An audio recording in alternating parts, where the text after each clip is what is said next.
Welcome to this keynote training. The second part, more about the techniques and all this. And this will be recorded as the previous one was. Couple of words about the whole training program, or if you can call it that. The first one, and you can still find the recording on YouTube, and you can share that if you wish, was about the clean and clear storytelling. And this is about now the second part. But the key takeaway from the first part was that don't overestimate your audience in the sense that what they will carry away from your speech. They will probably, if you're lucky, they will remember one fact, one story, and one mood. Or they might not remember anything. So the point was that focus and try to drive the things that you wish them to remember and nothing else. So that was the first one. The second one is about techniques. And based on last time, I decided to come up with this kind of a structure. First, I want to introduce my favorite tools in Keynote and shapes as well. Sounds a bit odd, like what are my favorite shapes, but just to highlight that there's no magic. It's very simple. You just combine basic elements and that's it. And then the last part is about time. I chose that topic because I think that is the key element in storytelling. And let's see how we can use the graphic elements to tell the stories with Keynote.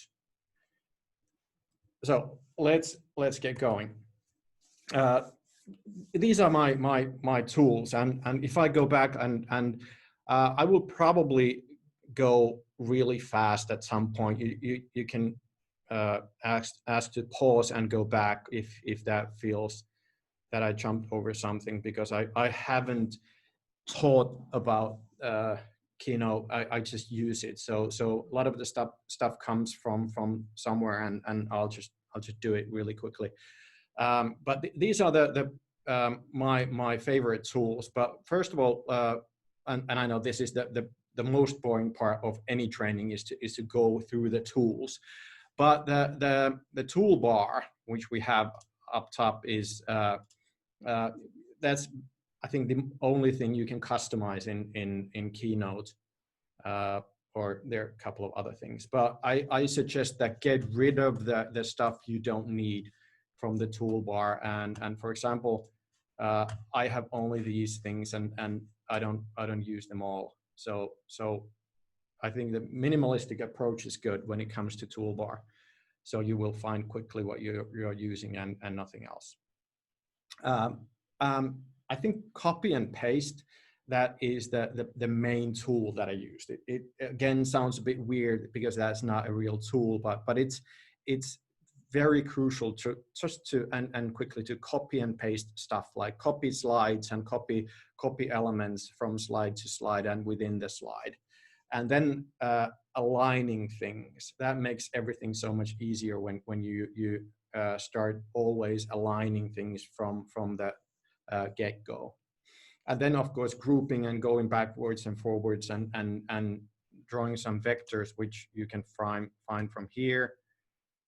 This small little pen tool here. And then the Pathfinder, which is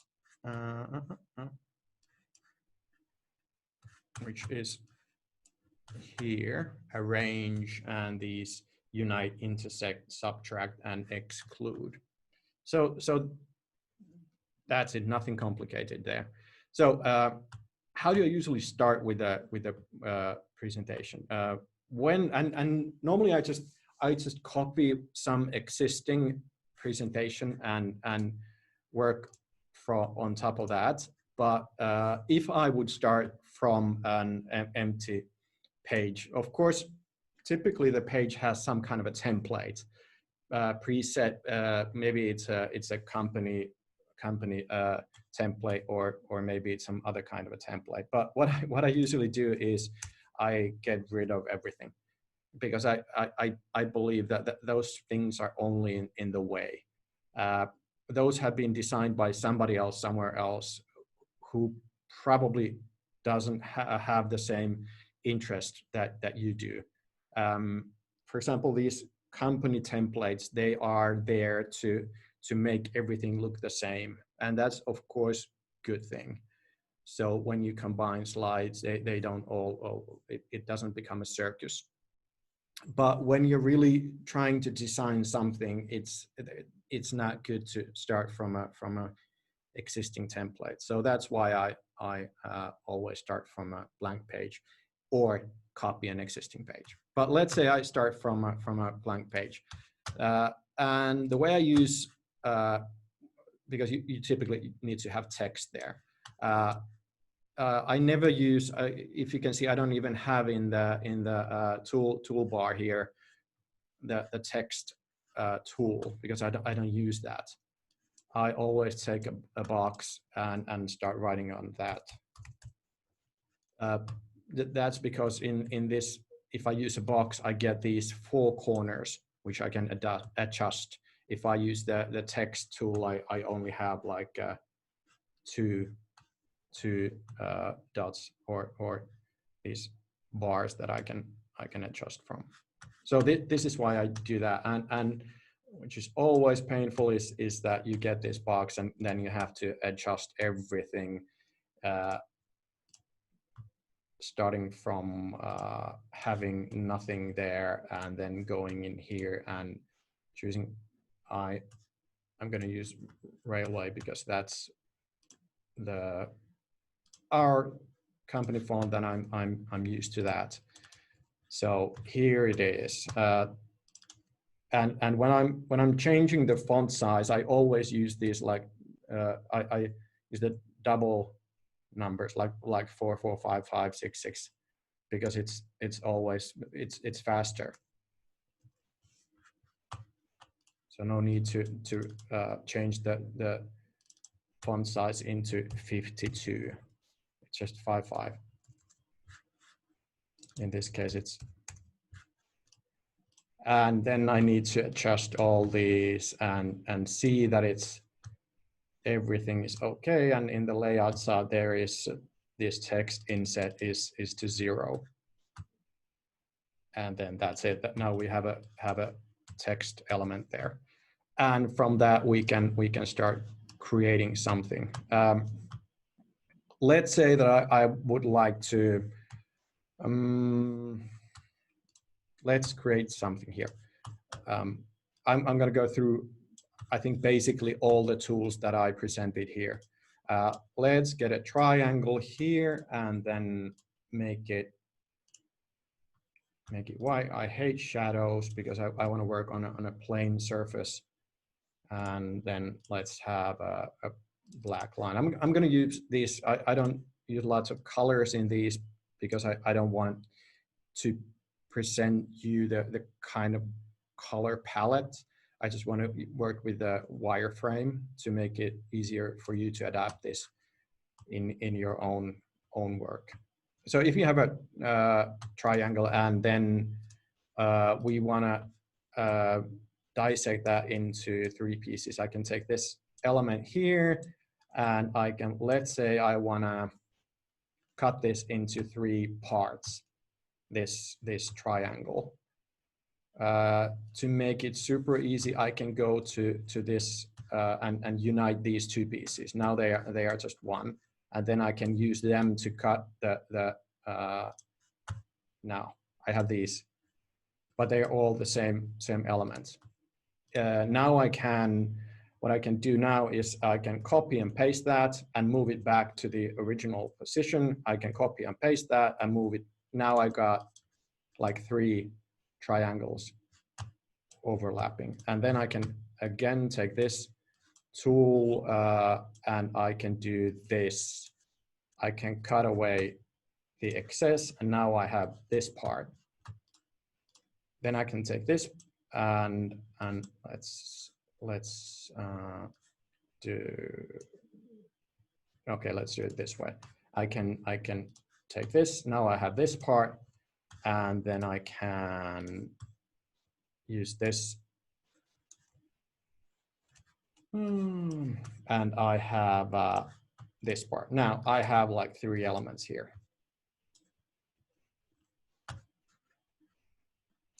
Are you with me? Yeah. Yes, this is great. Okay, super simple. But let's say that this is the one that we want to focus on, and then we can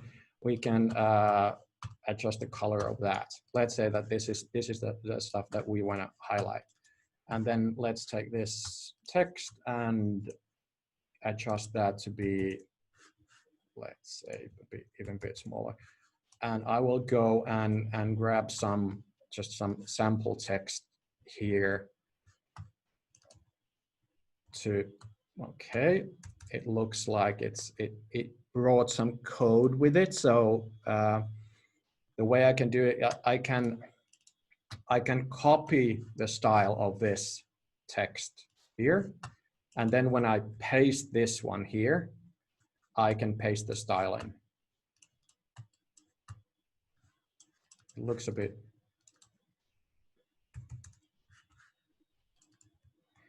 let's work with this one, and let's have it like on regular. Of course, it needs to have some kind of a structure, maybe. Let's say it's this. And then what we can do next is maybe highlight that this is the part which belongs to that pink area.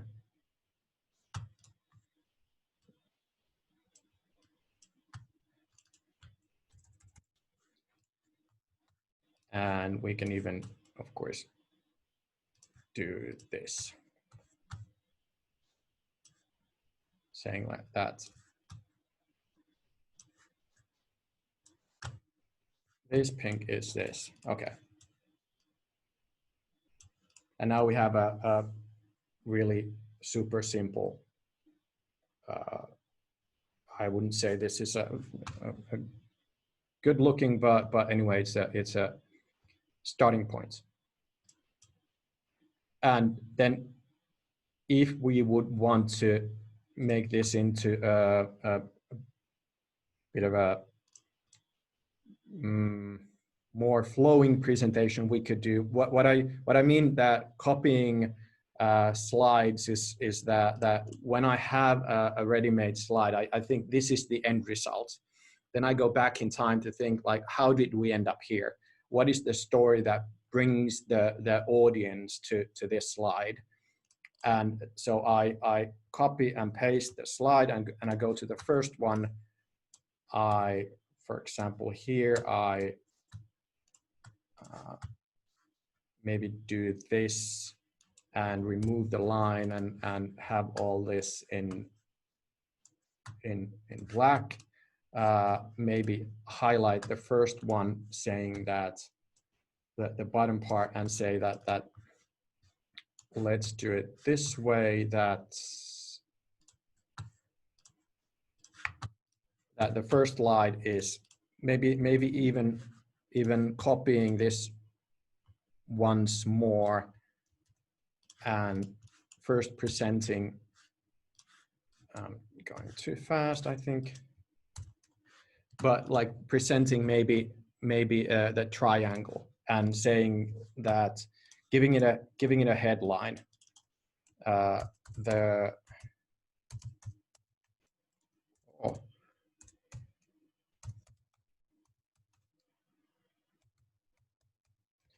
let's say that there's a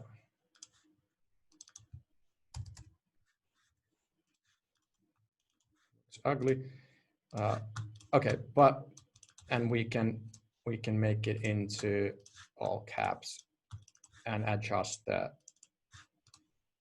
Okay, so let's say that this is the way that we bring the audience in, that we present this image, that there is this triangle of truth. I don't know how I came up with that one. Then we go into a bit more detail. We can even dim this down and say that the bottom part is about this.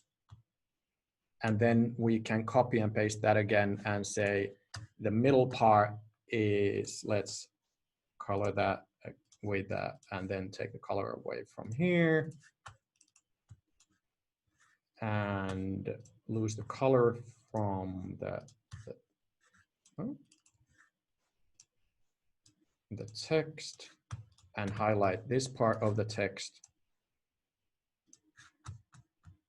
Was it black or? And then, and there's one extra. So now if we look at the presentation, it's like the triangle of truth. The bottom part is this, and then the middle part is this, and then we have this, ta-da, which is the most important part of the triangle. So that's basically how to build these slides. End of story. I have another, or any questions?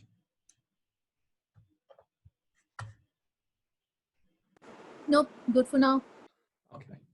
Anybody else? Let me just shortly ask. So you have a, is it like a mind map? You build the slides, or is there you had some story before and you just choose to put it in a presentation? You could do it otherwise, like in active mode in a group experience or something, but you choose the presentation form. But or do you develop the storytelling by doing it like you did it now? Because now I wonder where you find when I'm coming from the last session we had where you said, okay, you need to develop a certain storytelling. Yeah. Here now you just have a certain mix up of text and a visual or something like that. Yeah. But there's no story in it. I don't get like driven by that part, you know. Okay. Yeah. So this is mostly about the how do I start with the slides and using these techniques like copy and paste, cuts, and all these. I hope to bring you. I can share this this actual presentation with you, so you can check later on all the details if you are interested. I will come back to that question pretty soon. This is one example. I don't know which project this was from, but just to show you the components of this.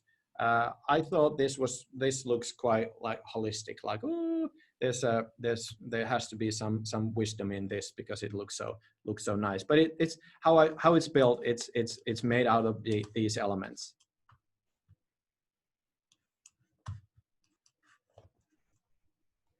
So a lot of using these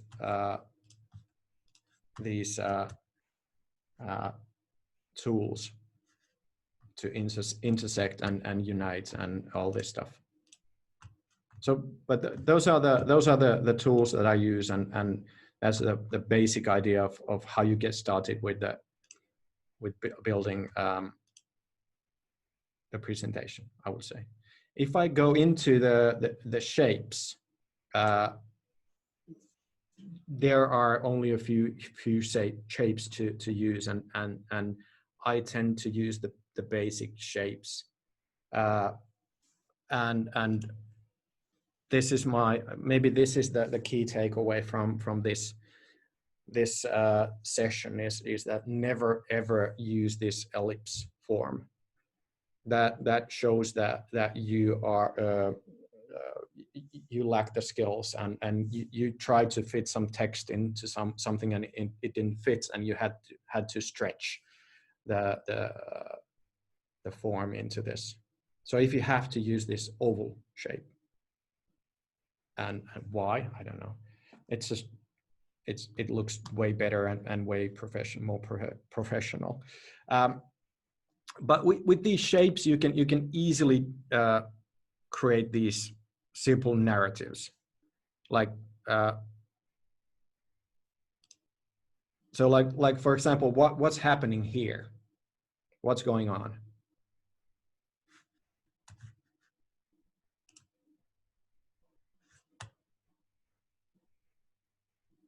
What's this story about?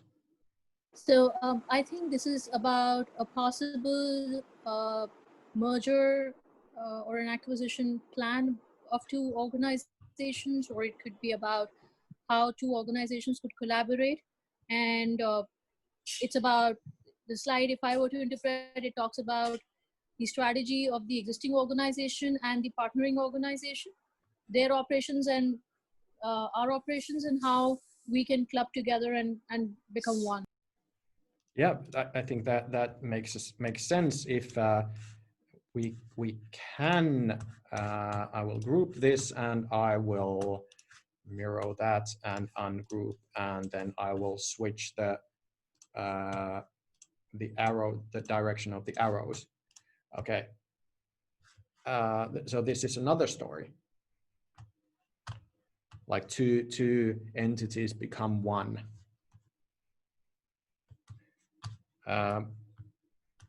Or I think, for example, using simple shapes, there is a story here. And it's not a difficult thing to draw.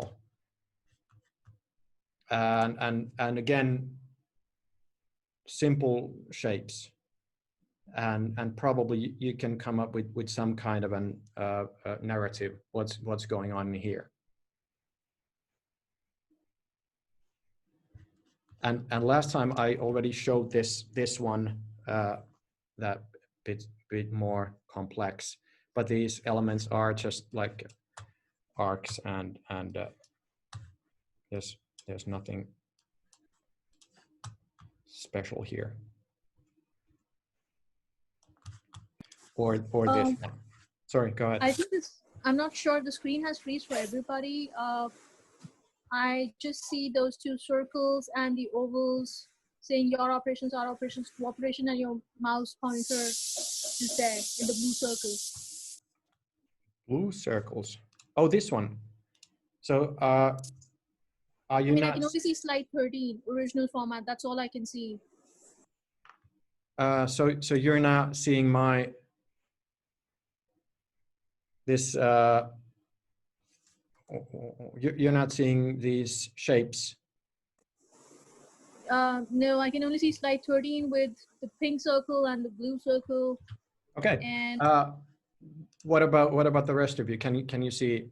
All good so far.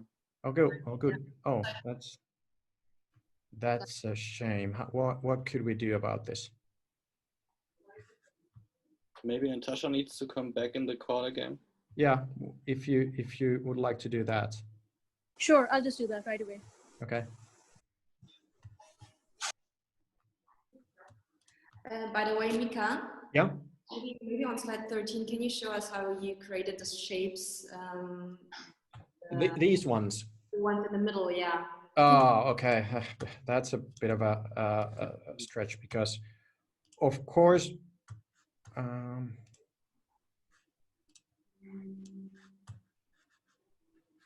sorry, I'll change the settings. Okay, much better. Okay, so how do I do this? Is okay. Let's take this now from that, and I can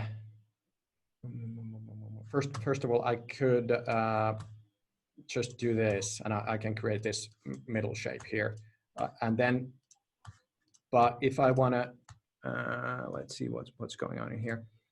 I need to take these two shapes, no, not that one, this one and this one, and I copy and paste them and move them into the same place where they were, and I will take this one. So now I've got this shape.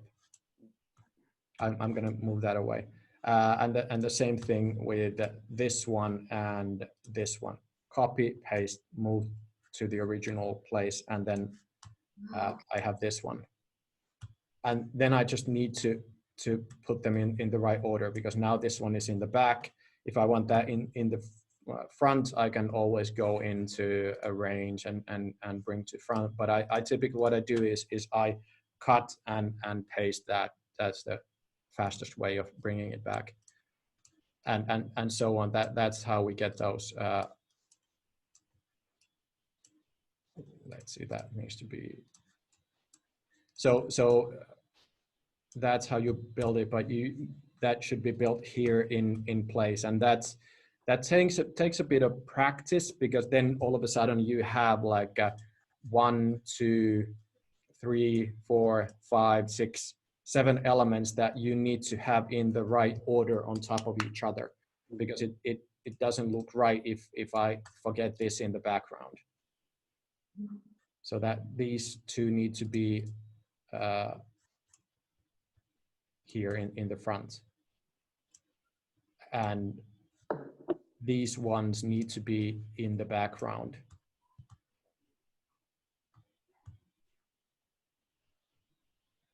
Yeah. So testing it, playing with it, and then thinking of which needs to be in the front and which needs to be in the back. Okay, and this is a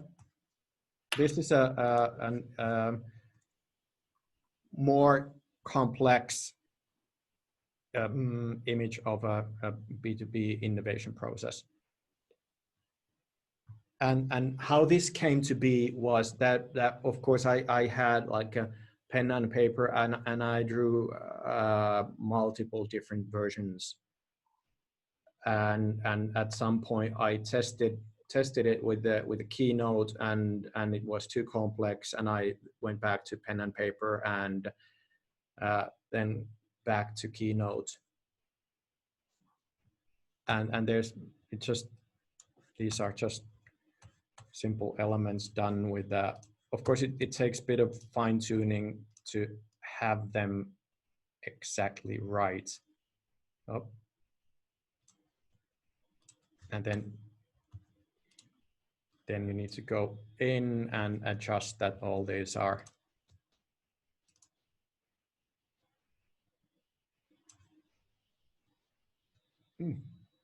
yeah, something like that. And then again,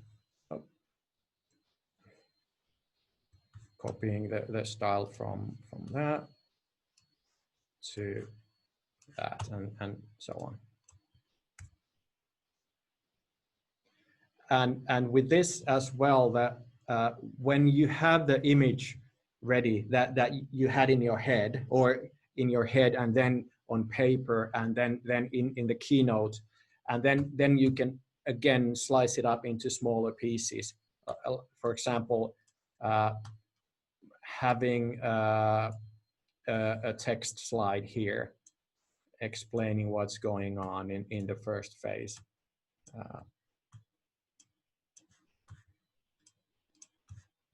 For example, let's go back and take this text here and put it on top of this here.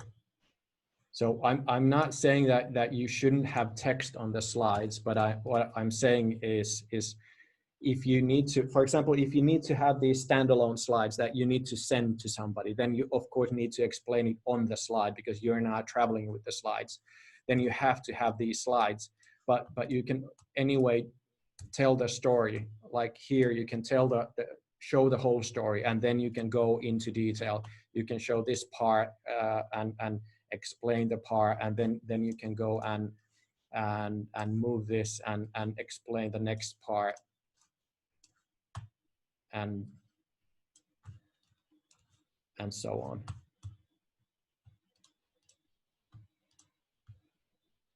To create to make it easier and make it smoother for the audience or the reader, in this case, if you're sending it to somebody. And this is one example of we made the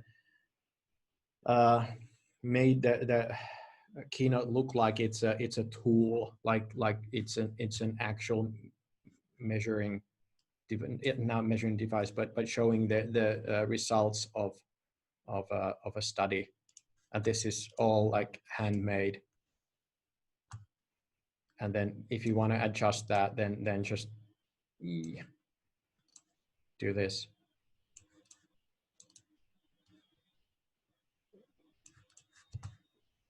Okay. Those are my favorite tools and shapes. Hopefully that was. Hopefully I didn't go too fast. Any ideas? Questions? That was really helpful. Good. In what way? In the way that I can imagine me being creative, sitting in front of my facts and figures and get new ideas how to play with shapes in terms of storytelling, for example. And yeah, I think it's a good way to get started for sure. Okay, Francesca, are you with us? Hi, yes, I am. I love that. Is it cheeky to say? Can you share them as templates because they're fantastic? Yeah, I can send you the whole deck.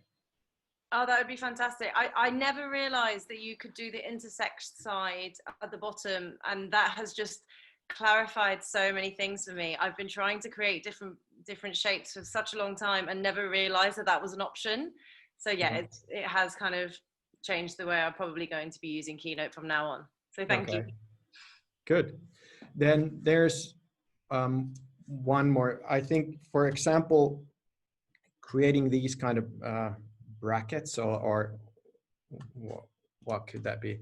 I try to use this pen tool as much as possible when creating shapes, because then I can modify the shape better. If let me go back to this triangle or something. Of course I can stretch it. I can, but I can't really go into it. I can't grab the corner and change the shape of this shape.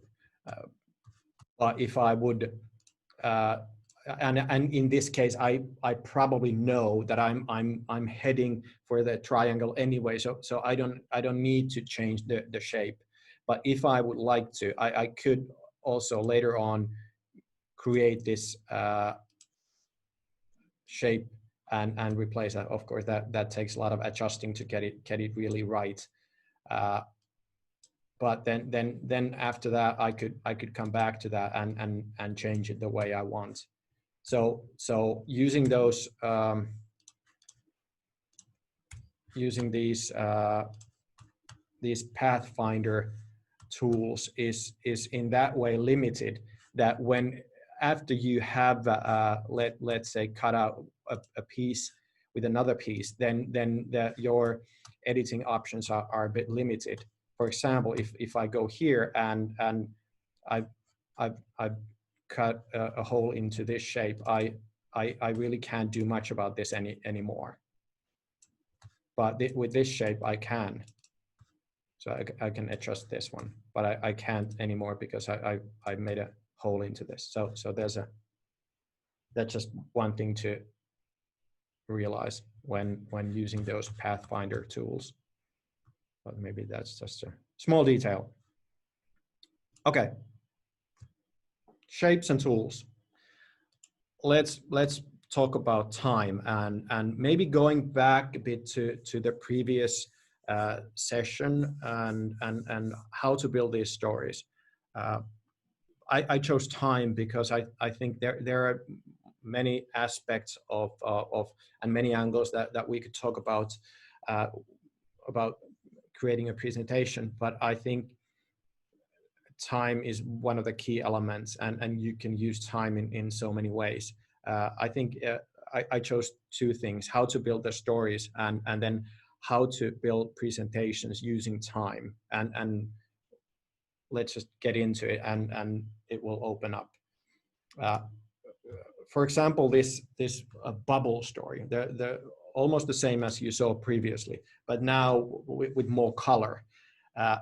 So there's already a story here. If I would only have these two balls here, and I would show this to the audience, they would immediately start building a story in their head about this. Like, why is the now black and the future white?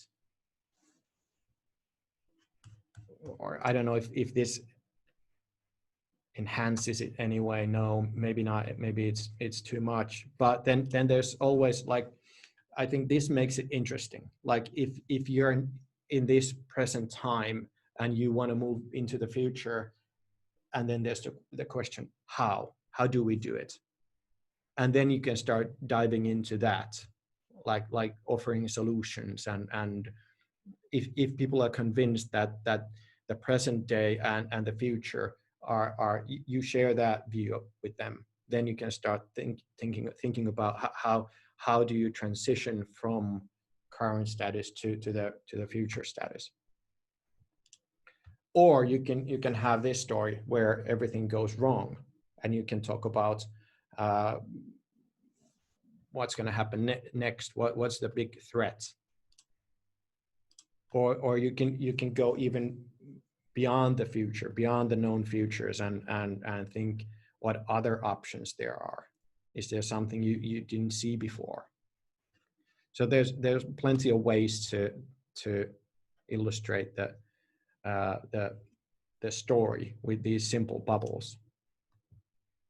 And then of course you can explain it. If you have this slide where you're talking, you're showing the image in its most simple and raw form, but then you can dive deeper. You can bring the audience with you and ask the question like, what is this? What is this now?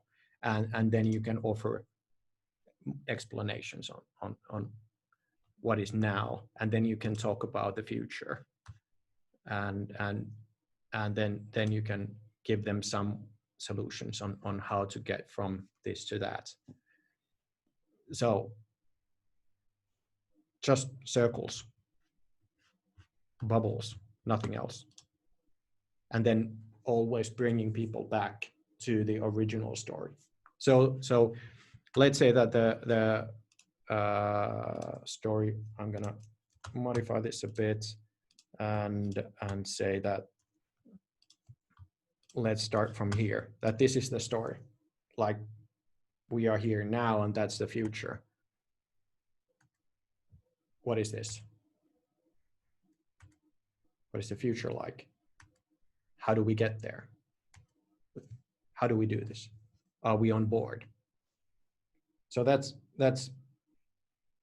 it can't be any more simple than that, the storyline. Or we can have a bit more like an engineering style of a story as well. Let's build a story here. I'm gonna just copy the style from here, so I don't have to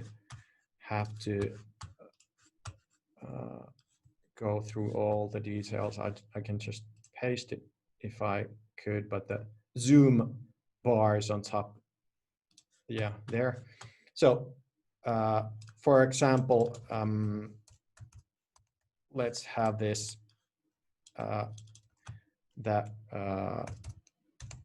and I try to use the alignment. So for example, it's easy to build things in the middle of the page first and then move them around, because you have these guidelines saying that these yellow lines saying that now this is in the center. And then when I add other things there, it says to me that when they are in the center, and I can trust that. Zooming in, getting it to the right height.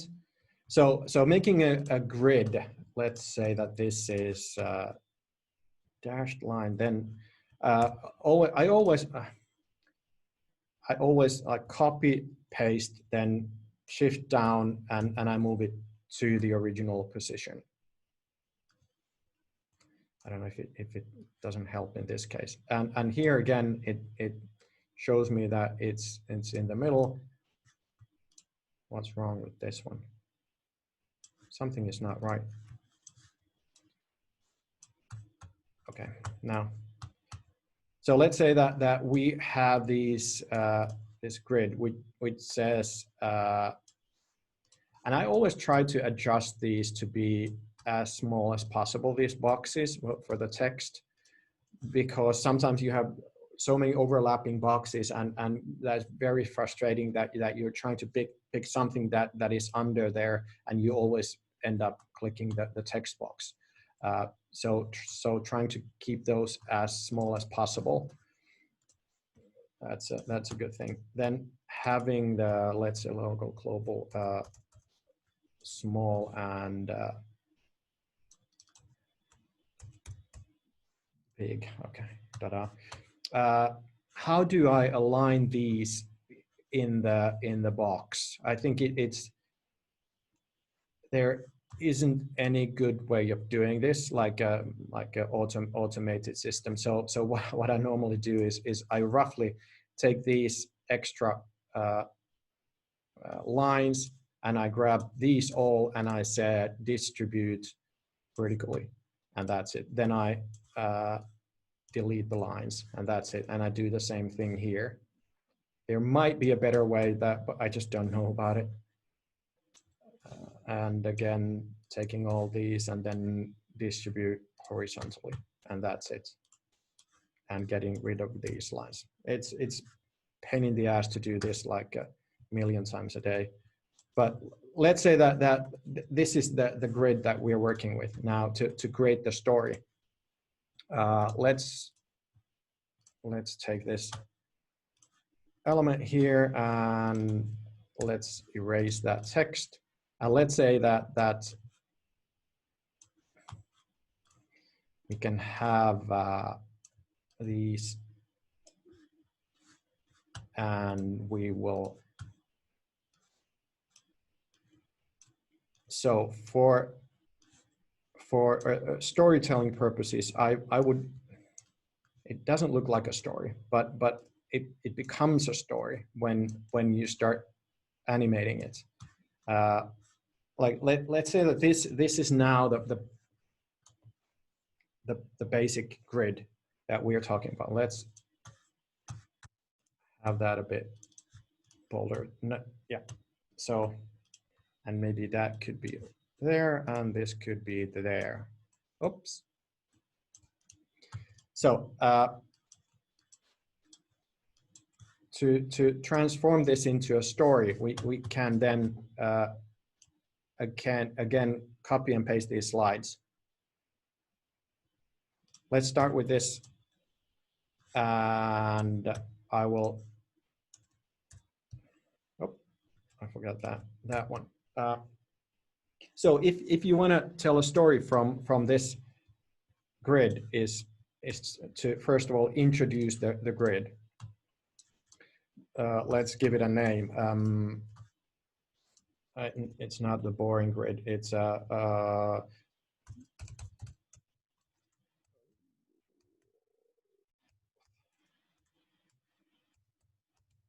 growth grid. Okay, let's say it's a growth grid, and we introduce this, and then we start the story by saying, like, normally companies start from here. They are small and they are local, and then they become, let's say that they become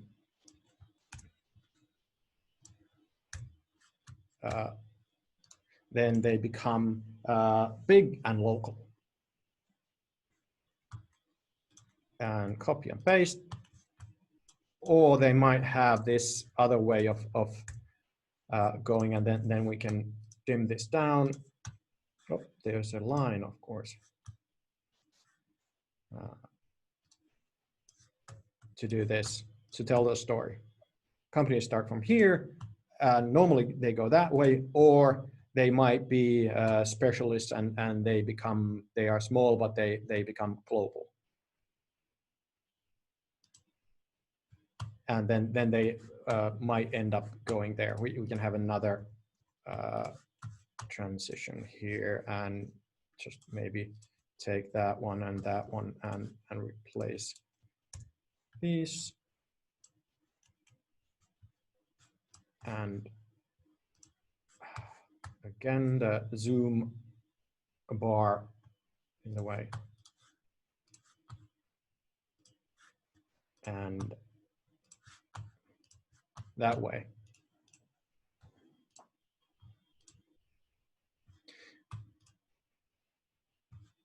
So to tell this story, I would let's say I'm talking to some business owners and explaining like this is the normal. You've been here, you were small and local, and then you became this big and local or something, or some of your business has become global before it has become big.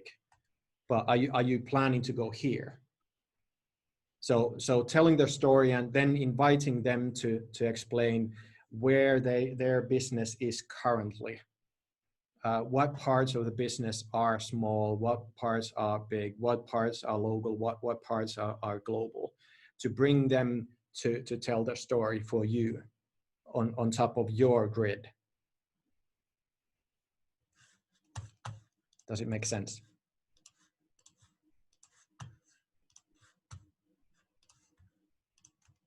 Yeah, perfect. And then we can skip that slide. Okay. So there are many ways of telling stories. You can be more engineer style with, for example, with grids, or you can be more fluent with more abstract. This is one example that I have used.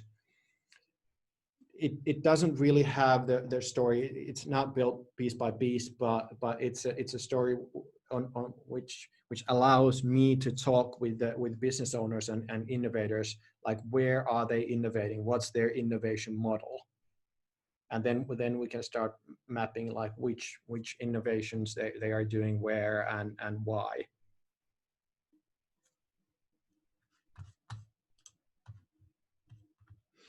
Going back to that, it might be a silly question, yeah. but how are you emptying like parts of the grid? Like, so I can see 2 boxes, and then part of it becomes see-through. Is that? So you're talking about the slide 50. Yes, I am. So for example, where supporting functions and augmenting innovation meet, on the lab side, on the right, that's see-through, or so can you, am I getting a bit confused thinking, how am I doing this? Yes, how did you create that? This shape, I just... of course. Yes. And then there's this nice nifty little feature that you can then go and choose these, and you can also oh, I didn't know that there's these, but you can align those dots as well. Okay, yeah, I haven't played around with that tool enough. Yeah. So, ta-da. Okay, I've showed this many times now during this time here that this Guy Kawasaki has this rule, and some people still repeat this like 10, 20, 30, and it's about like you shouldn't have more than 10 slides and 20 seconds, and the font size should not be below 30. Yeah, okay. I think it's a good starting point, especially the font size and the time, but the number of slides, I don't agree with that. Of course, if you are sending a startup pitch deck, it's not good if it has 100 slides. But if you're giving a keynote somewhere or pitching your idea live, then of course you can have as many slides as you want. 100 slides is not too much if it makes sense to have them. And for example, here, this what I'm talking about is that you should use your slides to tell the story. And here, for example, if we're talking about purpose and the elements that create the company purpose, we can go through them one by one. And that, of course, creates tens of slides easily when you start building it from smaller pieces, like going through explaining about the history and experienced value and the needs and external factors and the future. And then coming back to this again, that's almost 10 slides there. So I suggest that you should always break down your slides into small nuggets that you present slowly to people, unlike I've done today, to help people digest them, like this. First you talk about this part, then you talk about this part, and then you talk about this part. And that's 3 slides and 4 slides when you show them all. This one we don't need. So, so to use time is to break down your slides. Imagine that you're going through children's, like some kind of a children's book, that you don't want to have too much information on one slide, on one page. It needs to be exciting. You need to turn the pages and reveal more and more and tell the story, and not just show it.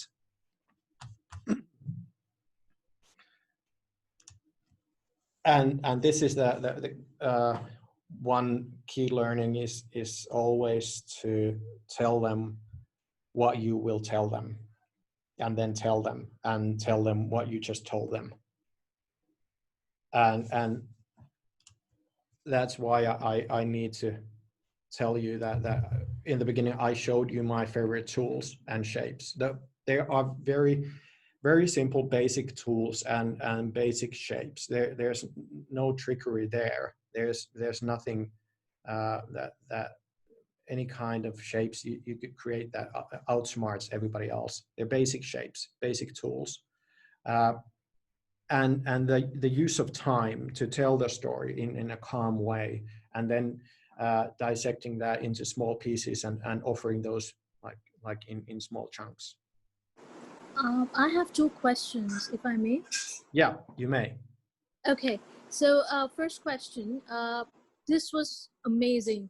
Now, if somebody is still new to Keynote, what would be your recommendation for that person to adapt to these styles that you just spoke about? Because I have a client presentation which is coming up day after, and I think I can build a good story out of this. So that's one. B, if you are not presenting the client verbally and you just have to send the deck across, do you still suggest to use the similar technique of a child storybook that you just spoke about? To a certain extent, because if I have like now we have spent an hour here and I have like 68 slides here. So when you're presenting yourself, of course you can have so many slides because I used to use a lot of animations. Now I don't. I just cut them down into individual slides. So you can have many, but if you're sending it, of course there's a limit how much people want to click, and they probably don't understand the pace and the story really what you're trying to narrate by with every click. So I would limit that, cut that down to a certain extent, but still I would use that the motion, that you don't reveal everything at once, but you cut that into smaller chunks. Sure. And for a beginner like me, I mean, do you suggest any link which has all the steps about, I mean, we went through it in detail, but then, kind of recapturing it and reiterating it when you're doing it on your own may be slightly challenging in the initial phases. So any reference deck or anything that we can refer to with the steps? I don't know. I'm self-taught. I don't know what are the best resources. I will probably I try to publish this recording tomorrow, so you can come back to this, and I will share this slide deck with you. So maybe that will give you some tips. But Yeah, that would be awesome. That would be. I don't know much about the so the key slide I hope you take away from this is that use the time, tell the stories by using time, and don't think of your slides as slides, but more as a pages in a story. Amazing. So ideas, questions. I can, yeah. Anything on your mind that I could help you with?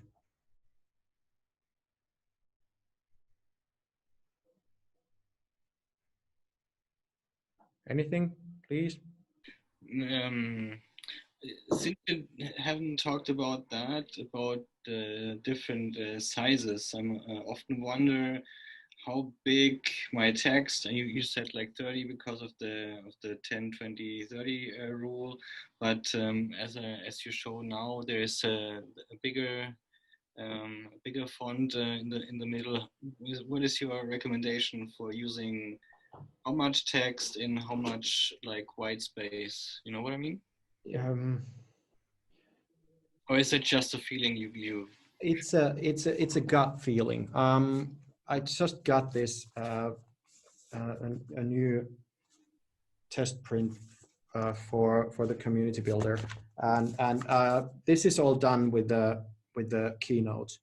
So we use the Keynote as a layout tool. I know it's against all rules. No, I do the same. To do this. I haven't really done a book with Keynote before, but it works. But it's, of course, it was difficult to really realize what are the type sizes and all this. But there is no thumb rule, at least for me. It's not always bigger is better. But I think,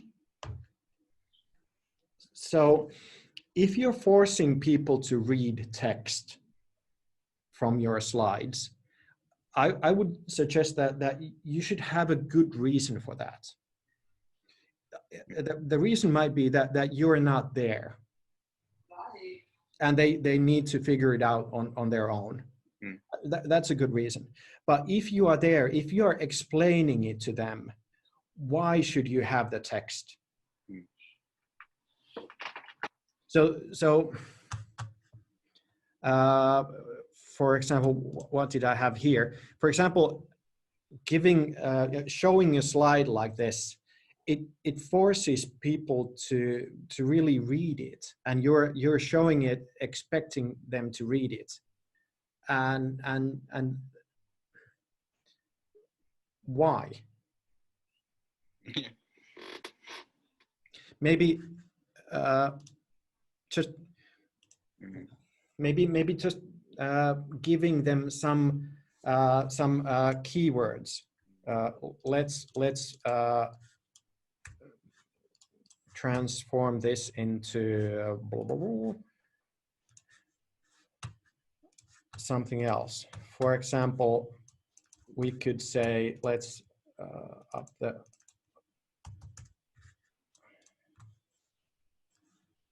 there, like this. We could say that make this like an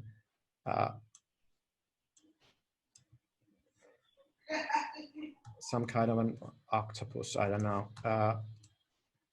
To maybe use like more like a mind map to highlight what you're meaning.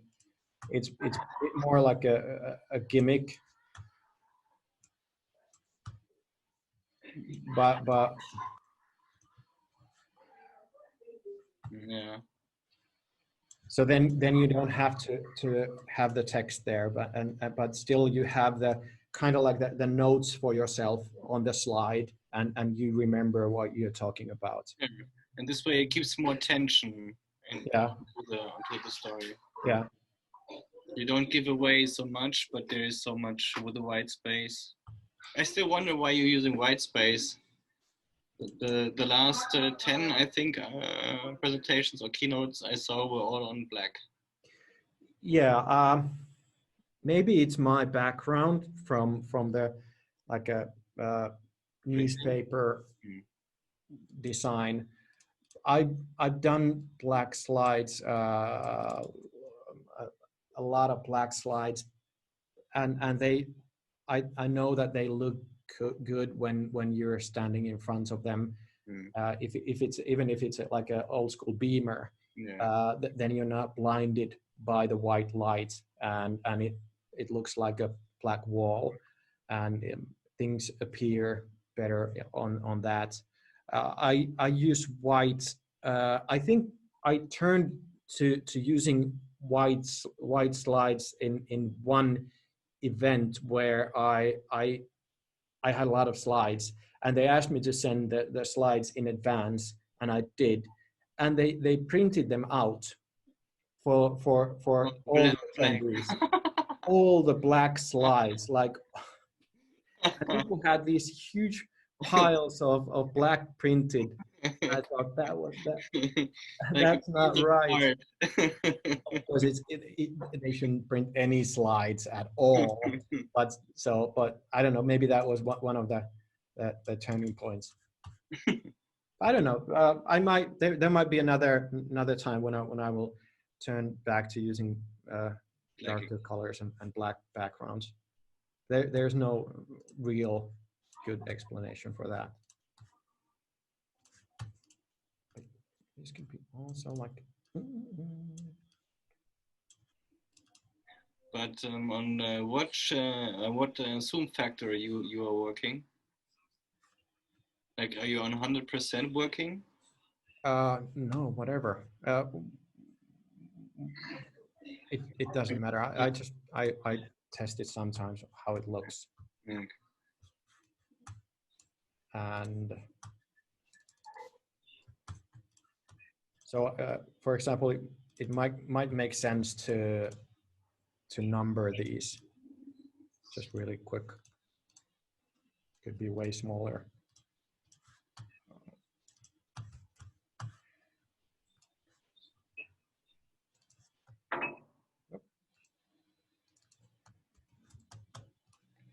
Like this.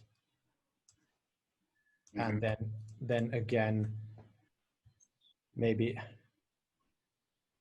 if that's necessary, maybe go and like tell the story like this.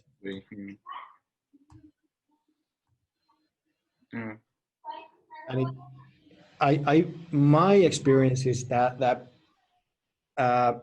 if you have whatever kind of a sense, at least on some level, sense making illustration, like here, this black ball here and these tentacles, and then numbers 1, 2, 3. People start believing that this is true, and there's nothing outside this. And I just, yeah, right. I agree.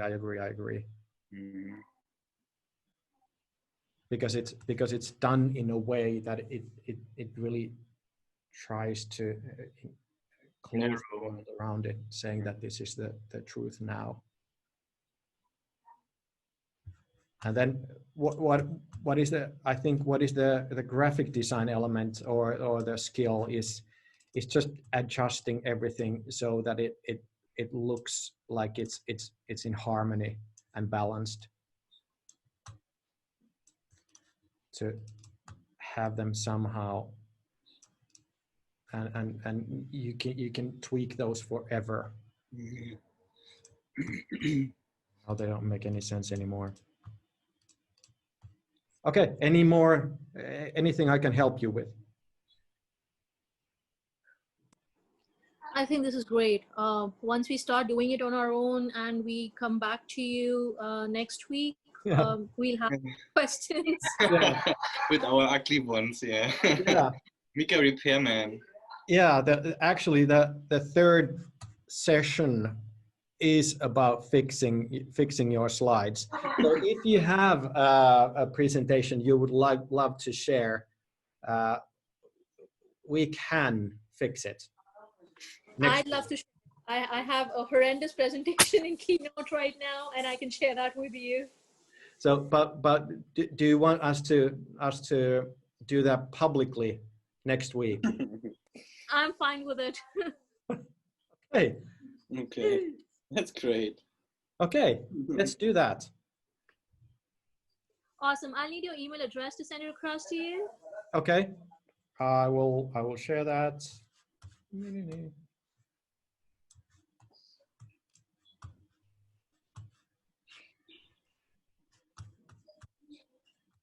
Here's the chat.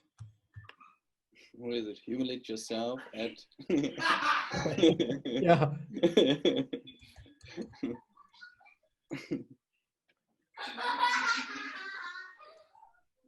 Yeah. So it's Mika at ghostcompany.fi.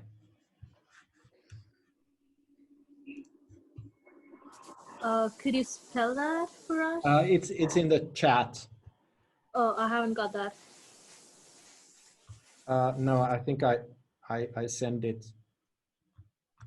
Where did I send it?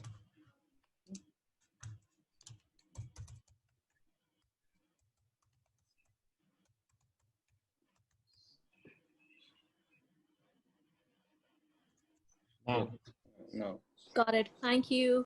You're welcome. So if you want to share your, you can sleep over it and think if you want to share your presentation and. No, Mika, I am absolutely sure I'm sending that to you because that Okay. presentation was completely verbose, and I'm a completely graphic person.